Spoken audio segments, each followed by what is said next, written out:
એક જણાને કીધું કે તમે કઈ બાજુ જાઓ તો કે શિવરાત્રી મેળામાં જાઓ.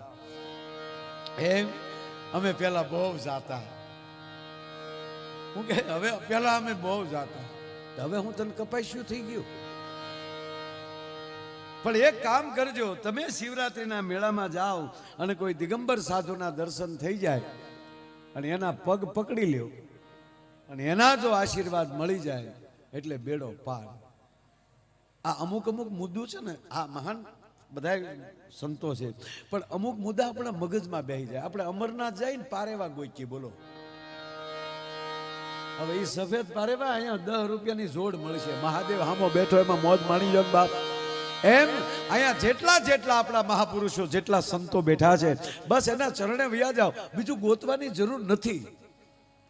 આ તો એવું મગજમાં ઠેરાવી દીધું. ઓલાને ઉતર્યો એ ભાઈ એસટી ડેપોમાં ન્યા હાલીને ધીરે ધીરે આવતો હતો. હજી તો દામો કુંડે પહોંચ્યો ત્યાં એક દિગંબરના દર્શન થયા. હો, ખાલી પોતળી પહેરેલી, તા તો પગ પકડી લીધા. બાબા આશીર્વાદ દો. બોલો કે પગ મૂકીને. અરે કે મને એક જણે કીધું દિગંબરના દર્શન થઈ જાય બેડો પાર. અરે પગ મૂક, હું દિગંબર નથી, અમદાવાદનો છું. આ તો દામો કુંડમાં નાતો છો તો કપડા કોક જીકી ગયું. આ ધરારની વાતો નથી બાપ, એ તો ભીતર જે રંગાણા હોય. હમણાં જે વિજયાબેને જે અમરમાને યાદ કરીને ગાયું, કેવા સંત આપણા મહાપુરુષોને જે અનુભવ થયો ને પછી જે લખાણું છે એ ભજન એ ઠેઠુંથી હાલે. આ કઈ એસી રૂમમાં બેઠા બેઠા ભજનો નથી લખાણો. નથી ઘણા કવિતાઓ લખતા. પાતળો મારો બાંધો છે, બાંધા મેં ખાંધો છે, ઈ મારે મને વાંધો છે, તારું તારું તું હું મંડાડો, અમે હું મરીએ આમાં. હા ખરેખર. અને અત્યારે તમે જુઓ ને સાહેબ, તો બધા જે હોય આમ આપણે રોડે નીકળીએ ને, તમે જોજો ડ્રાઈવર સિવાય કોઈ ગાડીમાં આમ કર્યા કે ન બેઠું. સારું છે ડ્રાઈવર ચાલુ ગાડીએ નથી કરતો. એક જણો હમણાં મેં એની ઘરે જતો હતો. આમાં 15 માળનું બિલ્ડિંગ 14મા માળે રહેતો હતો. એ આમ ધ્યાન મોબાઈલમાં અને આમ કરતો લિફ્ટ પાસે પહોંચ્યો. લિફ્ટનું બટન દબાવ્યું, લિફ્ટ આવી. આમ કરતો લિફ્ટમાં વહી ગયો. 14 માળનું બટન દબ્યું, પાછો મળ્યો આમ કરવા. હવે રસ્તે ટૂંકમાં માળમાં વચ્ચે કોકે લિફ્ટને મગાવ્યું હોય ને, કોકે બટન દબેલું, એ હાથમાં માળવાળાએ બટન દબેલું અને હાથમાં માળે ઊભી રહી ગયા. આને એમ કે બંદા 14 માળે પહોંચી ગયા. હતો તો મોબાઈલમાં, ગભદીને ઉતરી ગયો. બોલો, જવાનું હતું 14:45માં, એનો ફ્લેટ નંબર 14:45 હતો. 7:45નો ડોરવેલ દબાવ્યો આમ કરતા એ જ ખૂણાનો. તો અંદર બેને ત્યાં આમ કરતા દરવાજો ખોલ્યો. આમું કોણ જોવે, કોણ આવ્યું, પહોંચ્યો ભાઈ. અને ઓલો આમ કરતો સોફે બેસી ગયો, જોતો નથી ક્યાં કલરનો છે. એ સોફે બેસી ગયો. બેને આમ કરતા પાણી લાવ્યા. ઓલે આમ કરતા પાણી પી લીધું. અને પછી બેન રહોડામાં આમ મોબાઈલમાં રમતા હતા. ભાઈ સોફે બેઠો એમાં હકીકતનો 7:45 આવ્યો. એને ડોરવેલ દબાયો. 14:45 દરવાજો ખોલ્યો. 7:45 14:45 જોયો. તે 7:45 થયું કે હું ખોટા ઘરે વી આવ્યો. સોરી કીને ઈ વી ગયો. બોલો લ્યો, આનાથી બીજું વ્યસન ક્યું હોઈ શકે સાહેબ? પણ ગુણતા ભાંગતા એ બાકી મેલતા, આખો ભવ મેં તો ગાળ્યો છેવટમાં શૂન્ય તણો સરવાળો. છેવટમાં શૂન્ય તણો સરવાળો.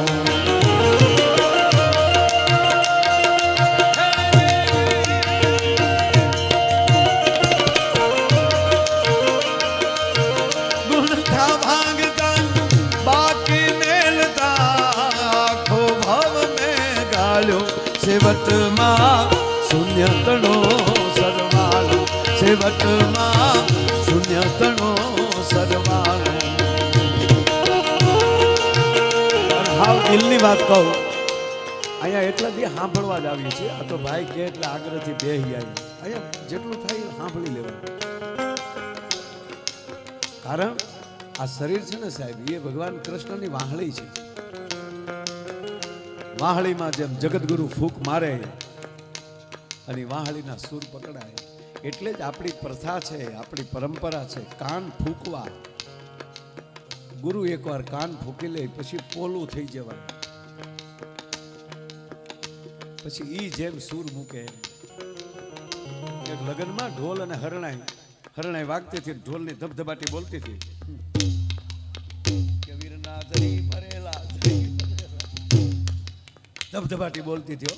પછી એમાંય વિરામ આવે ને એટલે પછી ઓલા ભાઈ ઢોલે તે નીચે મૂક્યો અને હરણાઈ એ ઢોલની માથે મૂકી. હરણાઈ આવો આવો બધા બધા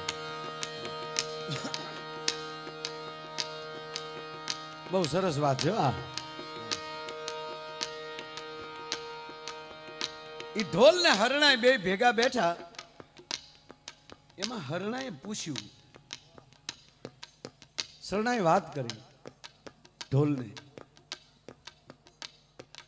કેવી મજા આવી? કે બહુ પ્રસંગમાં મજા આવી. તારે ઢોલ એમ કહે છે હરણાઈ બે એને વાત કહું તમને કે કયો ને કે હે બેન હરણાઈ તે એવા ક્યાં પુન કર્યા કે માણાના હોઠના તો તને ઓહિકા મળે અને એની દહે આંગળિયું તારા પગ દબાવતું હોય અને અમને ડોકમાં નાખ્યા નથી ને ધબધબાટે બોલાવી નથી.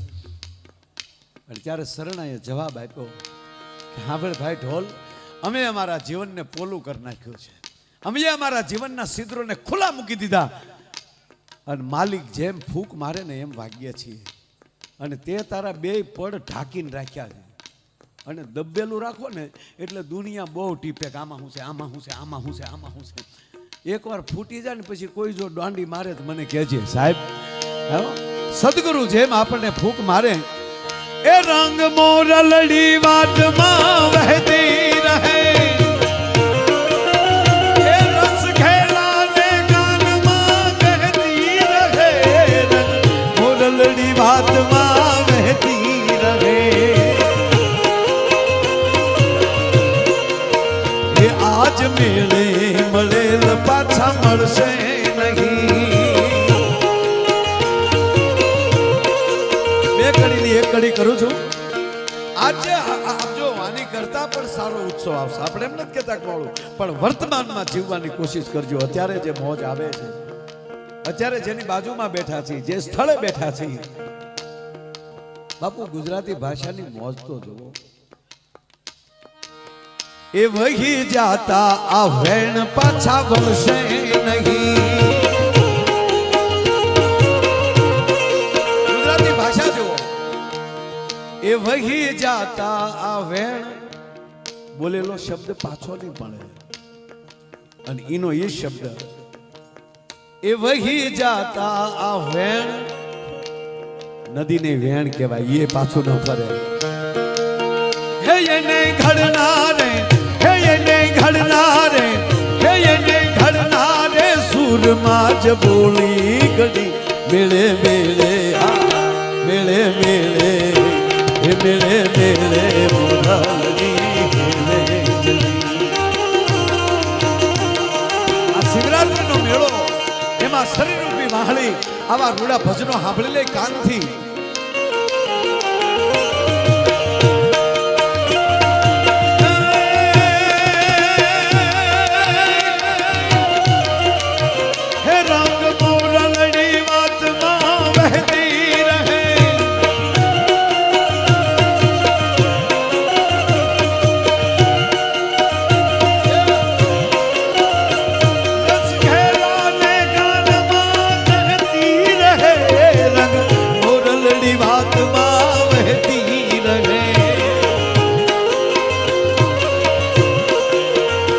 આજ મેળે મળે પાછા મળશે નહીં. એ વહી જાતા આ વેણ પાછા મળશે નહીં. હે એને ઘડનારે, હે એને ઘડનારે, હે એને ઘડનારે સુરમાં જ બોલી ગણી. મેળે મેળે હા મેળે મેળે હે મેળે મેળે મોરલડી હેલે ચડી.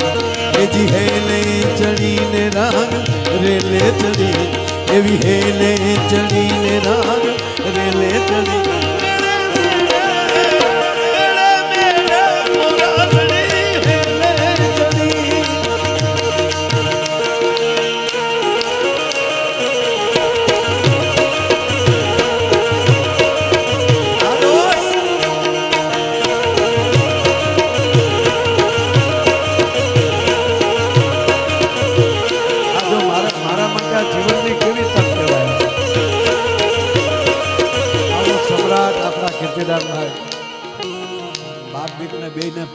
પડે. આ રાગ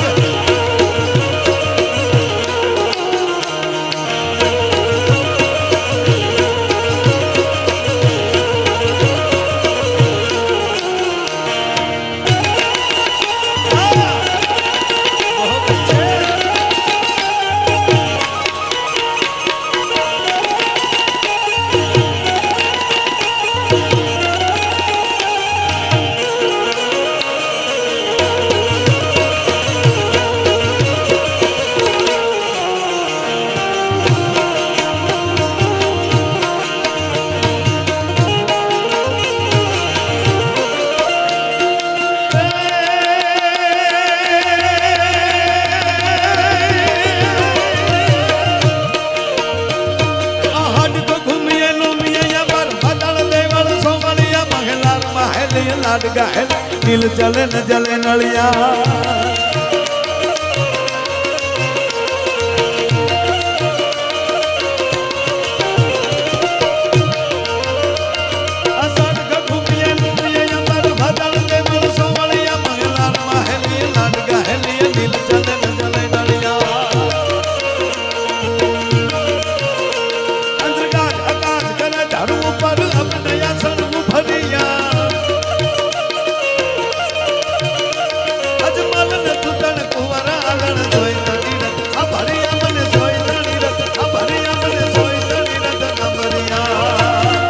મારું મન મોર બની તન કાટ કરે મોર બની તન કાટ કરે અડધીસ કર્યો બાપ મોર બની તન કાટ કરે મન મોર બની તન કાટ કરે હા મોર બની તન કાટ કરે મન મોર બની તન કાટ એ મોર બની તન કાટ કરે મન મોર બની તન કાટ કરે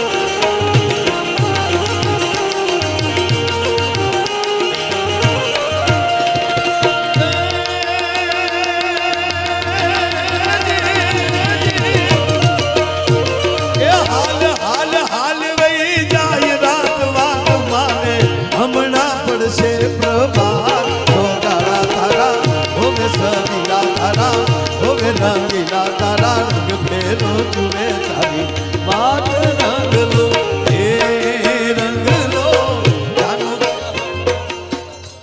આ રંગલો જામી ગયેલો પીડ્યો બાપ. બસ માણસને શું કરવું છે એ પોતાને નક્કી કરવાનું છે. એને કેટલું આનંદમાં રહેવું છે, એને કેટલું મોજમાં રહેવું છે એ નિર્ણય આપણે કરવાનો છે ને, આપણે ને આપણે પોતાને. ભગવાન કૃષ્ણ અર્જુનને કહે છે કે અર્જુન તું શું કરવા માંગે નક્કી કરીને.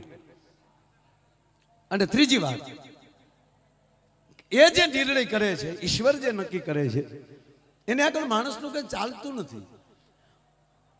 એક ભાઈ મને પૂછ્યું મને કે માય ભાઈ સુખ કોને કહેવાય ને દુઃખ કોને કહેવાય.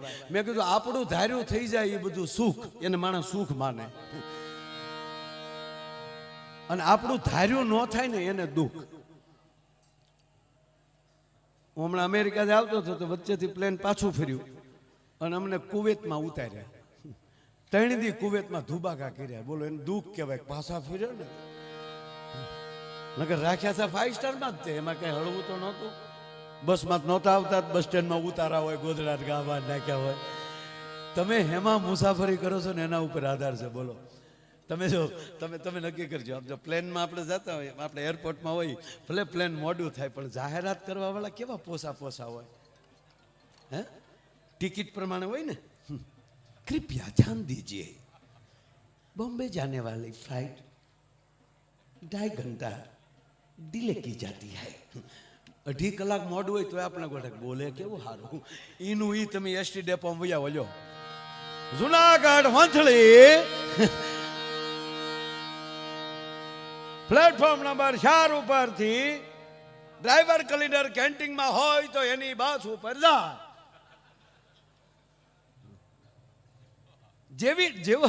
જેવો તમે ખર્ચો કરો એના ઉપર આધાર.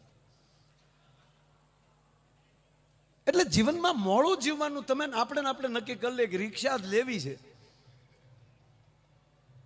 અને એની અંદર જો તમને સુખ આવતું હોય તો તમે કોઈ દી ટેક્સી નહીં લઈ શકો.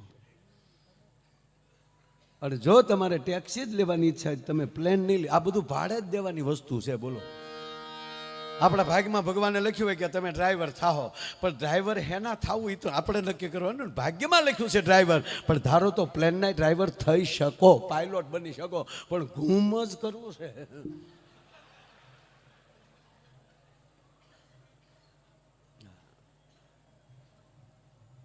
અને તમે જોજો અત્યારે મેળામાં તે કેટલાય બહેનો ફરતા હોય છે, બધા ભાઈઓ ફરતા હોય છે. બહેનો છે ને એમાં મેળામાં હાલ્યા જતા છે, મર્યાદામાં હાલ્યા જતા છે.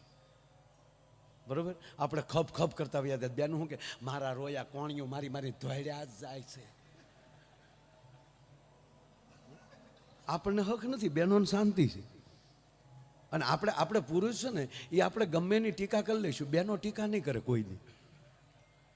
જો આપણે કોઈ ગુજરી ગયો હોય ને તોય આપણે અહીંયા ખરેખર ગયા હોય ને તો આપણે બીડીઓ ટેકાવીને વાતો કરીએ, અરે હા ભગવાનને મરજી હોય એવું થાય. ગુજરી ગયું નહીં, બાળવા ગયા હોય ન્યાય હખનાનો બે. બોલો, એ બળતોય ન્યા બીડીયું કાઢે, તે બાકર ન હોય તો બળતોય ન્યાલી ડીંડલું લે.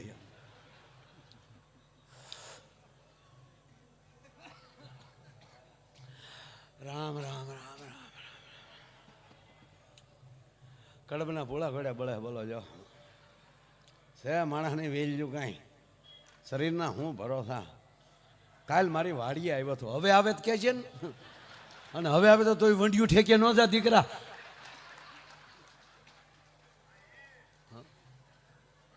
ધવળી બીજો શું કે માણસ હારો હતો. બોલો કે હારો હું તારા બાપનો કપાળ હતો, એના બાપને શરમે આવવું પડે, બાકી બૂસ મારવું હતો. બોલો કે એ વાત સાચી છે. અમારા મંદિરમાં ફાળો લખાવ્યો હતો, પછી દીધા નહોતા તો કોશ્યું મારીને તકતી પાછી ઉખેડી. જ્યારે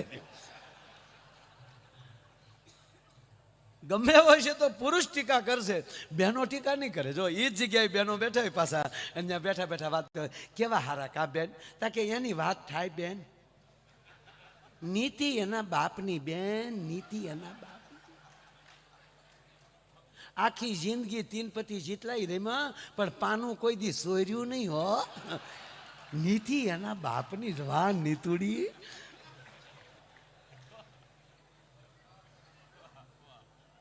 તાવળી બીજી બાઈ શું કે એમ તો એક આંખમાં ફૂલ હતું તો આપણે આમાં કેવું ટગર ટગર જતા કા.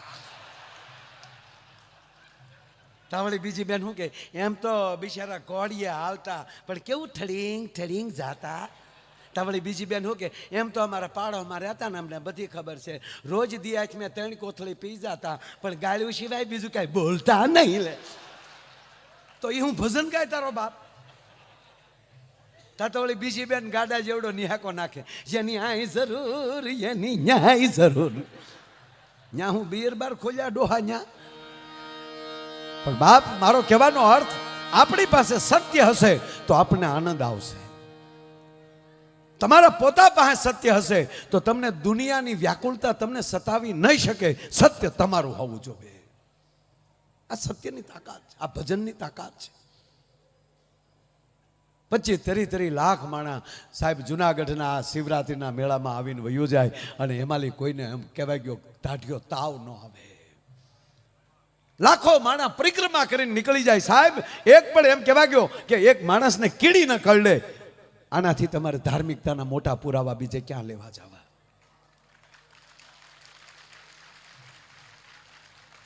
જે માણસને જ્યાં જગ્યા મળે ત્યાં એના બિસ્તરા એના થેલાના ઓછીકા કરીને હોઈ જાય, અને જ્યાં પ્રસાદ મળવાનો મોકો મળે ત્યાં પ્રસાદ લઈ લે, ભજન કરી લે. કોઈને નાના મોટાનો ભેદભાવ નથી.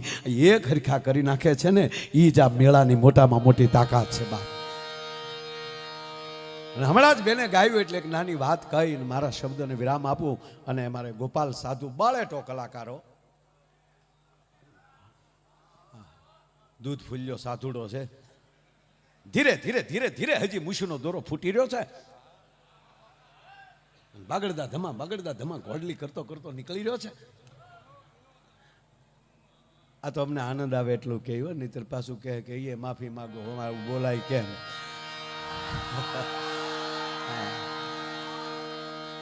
ના, સાધુનો અર્થ જ એ થાય કે જેની પાછળ સાધુ શબ્દ લાગી જાય. અને બાપ છેલ્લી વાત એટલી જ કહી છે, મારે આ શિવરાત્રિના મેળામાં સવારે તો હું નીકળી જવાનો છું આજે, પણ મારા યુવાન મિત્રોને આજે જ પૂજ્ય મોરારી બાપુ સાથે બેઠા હતા. મેં ઇન્દ્ર ભારતી બાપુ પાસે પછી આવીને બેઠા. બે સાધુડા પાસે વાત એક જ મળી કે વર્ષોથી અમે મેળા જોતા આવીએ તો પહેલા વડીલો જ મેળામાં જોવા મળતા, આજે જે કરો લાખો. પધારો પધારો બેન. વાહ વાહ. બેન શ્રી લલિતાબેન પધાર્યા છે. તાળીના ગગડાટથી આપણે એમનું સ્વાગત કરો. કીર્તિભાઈના પરિવાર વતી બેન આપનું આટલી હાર્દિક સ્વાગત કરીએ છીએ. એટલે બાપુ એ જ વાત કરતા હતા કે જે અત્યારે યુવા ધન જે આવે છે સાહેબ, ઇન્દ્ર ભારતી બાપુ તો એવું બોલ્યા કે પેલા મેળામાં આજથી 30-40 વર્ષ પહેલાના મેળો શિવરાત્રીનો જોઈ તો 1000 કે 2000 માણસની વચ્ચે તમને 10 કે 15 યુવાન જોવા મળે જે વડીલોને લઈને આવ્યા હોય. અને આજે આખા મેળામાં આટા મારી લ્યો તો 25,005 વડીલો જોવા મળે છે. એનો અર્થ એ છે કે વડીલો એમ કહે કે દીકરાઓ તમે જાતા હો તો અમે ઘર હાસવીને બેસું, પણ જાઓ મારા બાપ મેળામાં જાઓ. અને તો જ આવતા હોય ને આપણે રુચિ છે, આપણે ગમે છે. સાધુની નજીક રહેજો, સદગુરુની નજીક રહેજો, નહીતર રટવાઈ જશું. એક છેલ્લી 2 જ મિનિટની વાત બાપ, પણ આ કાળજામાં એક મારા હૃદયની વાત કરું. મને કીર્તિભાઈ કીધું એટલે ઘડીક હું બેઠો, મેં નાત પાડી. હું ઘડીક આપણે સાંભળીએ ભાઈ, અને આ તો આપણું ઘરનું છે.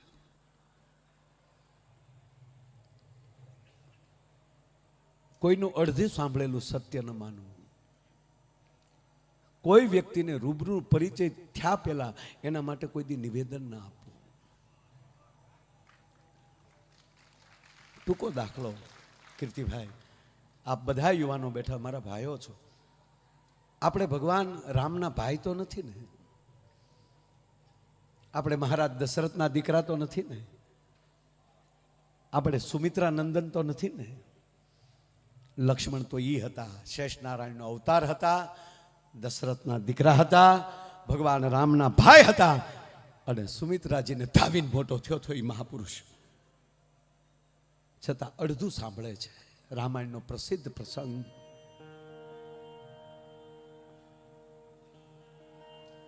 બાલકાંડના 127માં દુહાથી આ પ્રસંગ ચાલુ થાય છે. કોકદી રામાયણમાં યુવાનો ડોક્યું કરજો, જીવતા શીખવાડી દેશે રામાયણ. પૂજ્ય મોરારી બાપુથી લઈ અને મહાપુરુષો ગામડે ગામડે રામાયણ નીકળ્યા અને એટલી જિંદગી જેને કાઢી નાખી, આ ધર્મને જીવતો રાખ્યો.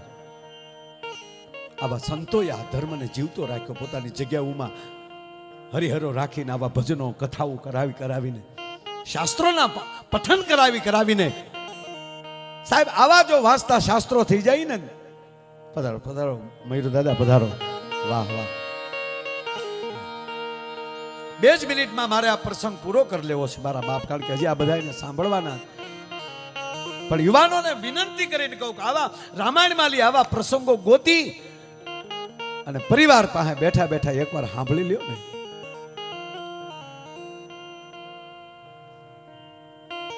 લક્ષ્મણ તો ઈ હતા. ભગવાન રામ, લક્ષ્મણ અને જાનકી ચિત્રકૂટમાં બેઠા છે, ઋષિઓ બેઠા છે, સરસ વાર્તાલાપ ચાલી રહ્યો છે. અને એમાં ભીલોના દીકરા દોડતા દોડતા આવે છે અને કહે છે પ્રભુ ક્ષમા. ભગવાન રામ ચોકી જાય છે. માલિક, સ્વામી, અયોધ્યાથી ભરત અને શત્રુઘ્ન સેના લઈને આવે છે. હે, એક શબ્દ નીકળ્યો રામના મોઢામાં. ખાલી રામ એટલું, કીર્તિભાઈ, આમ થોડુંક ઊંચું જોયું ખાલી, હજી પ્રભુ બોલ્યા નથી ત્યાં લક્ષ્મણ ઊભા થાય છે.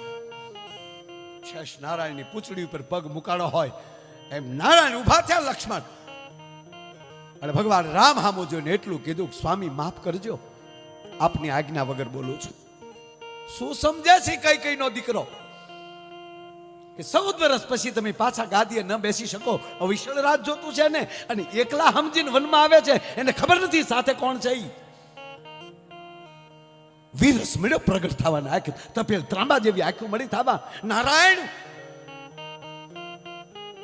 એ તમારું પદ જીરવી ન શક્યો. લક્ષ્મણ ભરત એ તમારું સ્થાન જીરવી ન શક્યો. જે જે રાજા પદ નહોતા જીરવી શક્યા એના એક એકના લક્ષ્મણ નામ લે છે કે આ રાજા ના જીરવી શક્યા, ઇન્દ્ર ના જીરવી શક્યા, નામ લે છે બધાના એક એકના. અને છેલ્લે હદ તો ગઢવી સાહેબ એ થાય છે કે ભગવાન રામના ચરણમાં ધૂળ લઈ અને લક્ષ્મણ પોતાના મસ્તક ઉપર ચડાવે છે.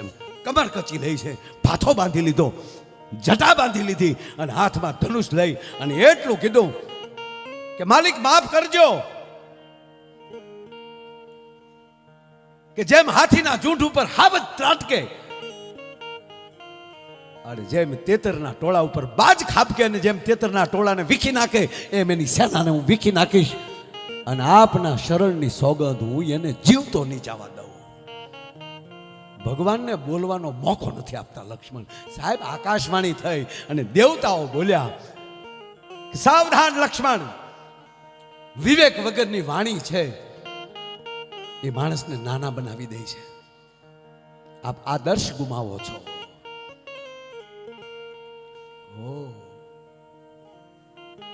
ત્યારે ભગવાન રામની આંખમાં જળજળી આવે છે.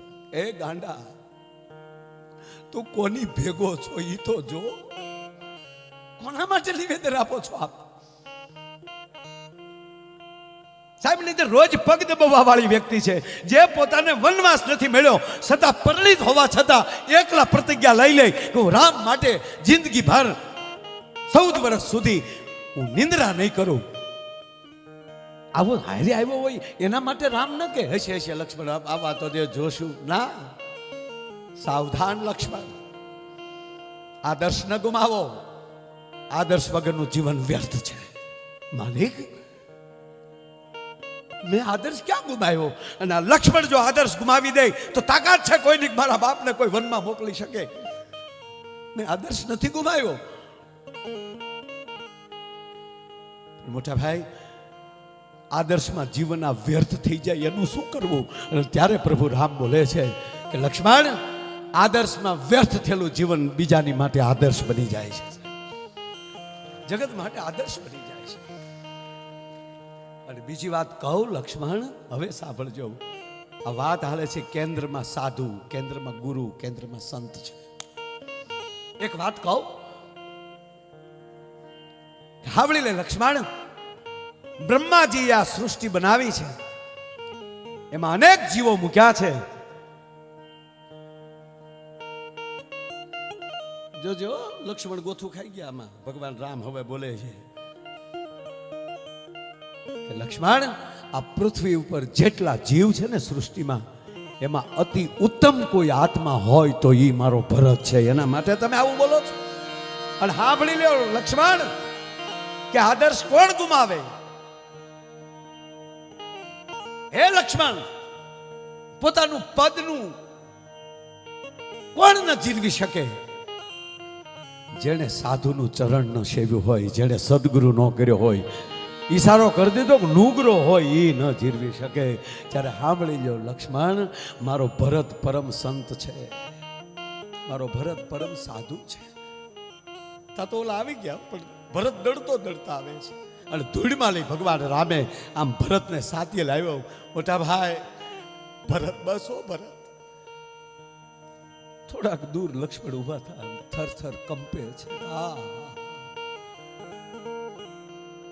આવા ભરત માટે મેં આવી વાતો કરી નાખી. હવે એને મારે મળવું કેમ? અને ધરતી જો હવે માગ આપે તો હમાઈ જાઓ. ના, એવું કરીશ તો મારી ભૂલનું પ્રાયશ્ચિત નહીં થાય. પણ આજ લક્ષ્મણ બીજી પ્રતિજ્ઞા કરે છે કે જીવીશ ત્યાં સુધી કોઈ પ્રકારની લાલચ નહીં રાખીશ. ભરત અને રામની હું સેવા કરીને મારી જિંદગી કાઢી નાખીશ. અને હજી એટલા તો આવ્યા હતા તો માં કૌશલ્યા જે છે, સુમિત્રાજી છે અને માં કઈ કઈ પણ છે, એ ત્રણેય માતાઓ આવતા હતા ને ત્યારે પહેલી વહેલી દોટ લક્ષ્મણે આપી અને પહેલા વહેલા લક્ષ્મણ પગે લાગ્યા હોય ને તો માં કઈ કઈને પગે લાગ્યા છે. સાબાશ જનેતા સાબાશ. આવો અગ્નિના ગોળા જેવો ભક્તિલા એમ કહેવાય ફૂલ જેવો દીકરાને જન્મ દેનારી માં કોઈ દિવસ આવું ન કરી શકે. આ ખરેખર બધી મારા રામની લીલા છે અને આપણે ભાગશાળી એટલા છીએ કે એ જ રામલીલાના પાત્રનો એક પાત્ર બનવાનો અવસર મળ્યો છે. આ લક્ષ્મણે ગાંઠ વાળી એમ આપણે બધાએ એ જ ગાંઠ વાળવાની રહે કે અમે ભારત વર્ષના સંતાન છીએ અને આવા મેળામાં આવવાનો અમને અવસર મળે છે, આવા સંતોના ચરણમાં બેસવાનો અવસર મળે છે, આવા ભજન સાંભળવાનો અવસર મળે છે. બાકી કયક બિયર બારમાં ગોથા ખાઈ ખાઈને મરી ગયા. આપણે ક્યાં છીએ એનું ગૌરવ લેજો, મિત્રતાનું ગૌરવ લેજો, ભજનનું ગૌરવ લેજો, સનાતનતાનું ગૌરવ લેજો. અને આવા ઉજળા મેળા, આવા ઉજળા ઉત્સવ કેવલ ભારત વર્ષમાં થાય છે. એ જ ભારત વર્ષની ભૂમિમાં આપણે જન્મ્યા છીએ એનું ગૌરવ લેજો. અને આવો જ્યારે મેળો દર વર્ષે કાંઈ પણ વચ્ચે વચ્ચે જે કાંઈ આપણા ઉત્સવ આવે એ ઉત્સવનું આપણે ગૌરવ વધારીએ અને ગૌરવ સાથે આવા પ્રસંગો લઈએ અને આવા પ્રસંગોમાં લાભ લઈએ એવી આપ બધાને ફરી વાર શિવરાત્રિ, મહાશિવરાત્રિની આખી દુનિયાને ખૂબ શુભકામના. આ 2026નો મહાકુંભ ગણી લ્યો આપણો. અને પ્રશાસને પણ એવડી મોટી તૈયારી કરી છે. અને એમાંય કીર્તિભાઈ, મેં કાલે કીધું ને આજે કહું કે પૂજ્ય નારાયણ બાપુ પછી આવા ચારણ સોરુએ કોઈએ જો પાછો એમ કહેવાય કે આવો શિવ ઉત્સવ ચાલુ કર્યો હોય તો એ આપણા કીર્તિભાઈ છે. અને આપણા દરેક કલાકારો, અમારા દરેક કલાકારોનું ગૌરવ છે. અમારી ગજગજ અમને જરાય એમ નથી લાગતું કે આ ઉતારો એનો એકનો છે. આ શિવ ઉત્સવ અમારા બાપનો છે અને અમારા મિત્રએ આવું કર્યું છે. આવા ભાવથી અમને આવો આનંદ છે. બસ મહાદેવ કાયમ આપણી માટે આવો ને આવો આનંદ વરસાવતા રહે, આવી મોજ વરસાવતા રહે અને આવા નવા ઉત્સવ કરતા રહે એ જ અભિલાષા સાથે આપ બધાને મહાશિવરાત્રિના કોટી કોટી મારા પ્રણામ અને જગતને મહાશિવરાત્રિની વધાઈ હો. બોલીએ સોમનાથ મહાદેવ કી, ભાવનાથ મહાદેવ